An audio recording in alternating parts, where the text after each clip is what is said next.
भारत पाक युद्ध विराम को लेकर कांग्रेस पार्टी ने प्रधानमंत्री मोदी और सरकार के खिलाफ मोर्चा खोला है। राहुल गांधी से लेकर खड़गे तक तमाम नेता इस मामले पर चर्चा करना चाहते हैं।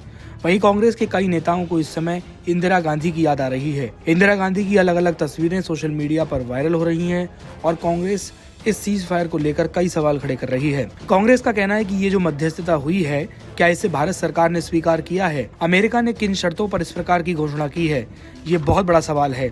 इसमें कश्मीर का जिक्र भी किया गया है। डिप्लोमेसी का अपना एक रोल है, लेकिन अगर इस प्रकार वाशिंगटन से सीज फायर की घोषणा होती है तो कई सवाल खड़े होते हैं। इस मुद्दे पर भारतीय थल सेना के पूर्व जनरल ने भी जो बातें बोली हैं, हमें उस पर ध्यान देना चाहिए। सचिन पायलट का कहना है कि सीज फायर की घोषणा के बाद जो बॉर्डर पर उल्लंघन हुए, ये इसकी विश्वसनीयता को खत्म करता है। इस युद्ध विराम को लेकर किस नेता ने क्या कुछ कहा, सुनिए। इंडिया पाकिस्तान का सीज फायर हो गया है और इसकी ऑफिशियल अनाउंसमेंट कर दी गई है। हमारे साथ कांग्रेस के कदावर नेता CWC मेंबर पवन खेड़ा जी हैं। सर, सीज फायर हो गया है। हाँ, अमेरिकी राष्ट्रपति के माध्यम से देश को पता चला कि देश में सीज फायर हो गया है। यह अप्रत्याशित है।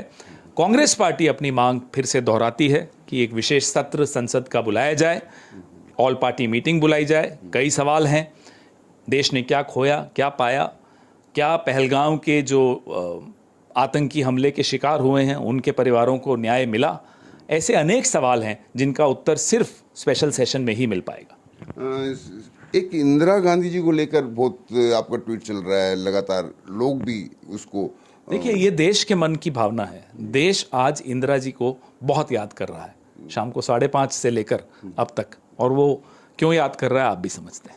सर, आपको लगता है कि बदला जो था वो पूरा हो गया जिस तरीके से? मैंने कहा जैसा, आपको बहुत सवाल हैं, देश के मन में बहुत सवाल हैं। पहलगाम के जो आतंकी हमले के शिकार हैं उन परिवारों में के मन में बहुत सवाल हैं।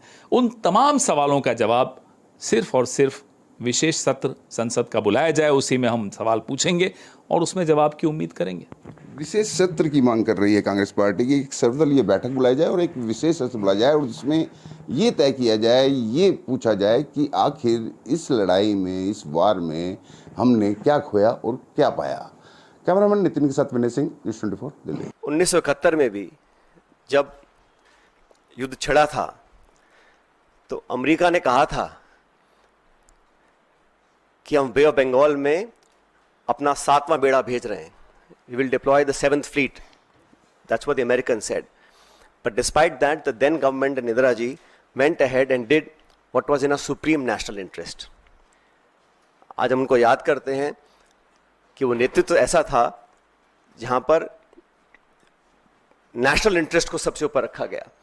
और आज भी आपको याद होगा जब पार्लियामेंट पर आक्रमण हुआ था, वाजपेयी जी प्रधानमंत्री थे, सोनिया गांधी जी नेता प्रतिपक्ष थी। सदन के पटन पर उन्होंने खड़े होकर कहा था कि भारत, पूरा देश, पूरा विपक्ष सरकार के साथ है। जो भी उचित कदम उठाना है उसको उठाएं और निसंकोच उठाएं, हम आपके साथ रहेंगे। उन्हीं परंपराओं को कायम रखते हुए प्रमुख विपक्षी दल कांग्रेस पार्टी और तमाम दलों ने, चाहे वो खड़गे जी हों, राहुल गांधी जी हों, हम सब ने सरकार को पूरा समर्थन दिया था।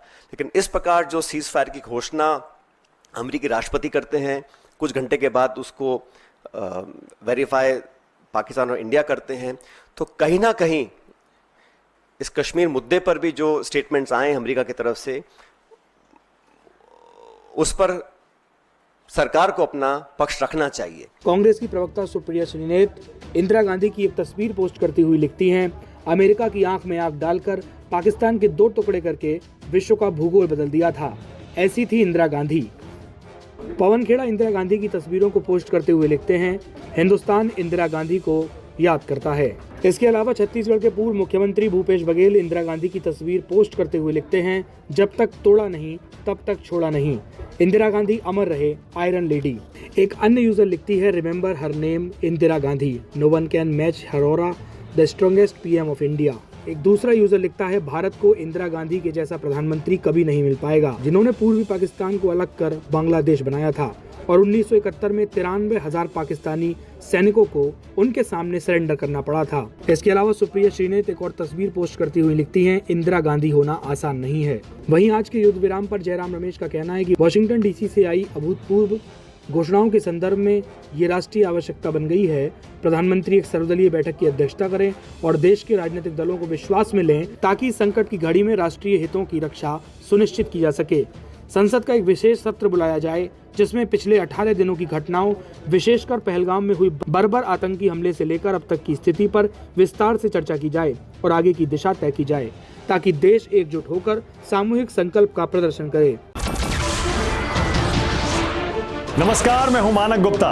अगर आपको हमारा ये वीडियो पसंद आया हो तो इसे लाइक और शेयर जरूर करें और हाँ, हमें सब्सक्राइब और फॉलो करना ना भूलें ताकि आप देश और दुनिया की कोई खबर मिस ना करें। तो जुड़े रहिए हमारे साथ और देखते रहिए न्यूज़ 24।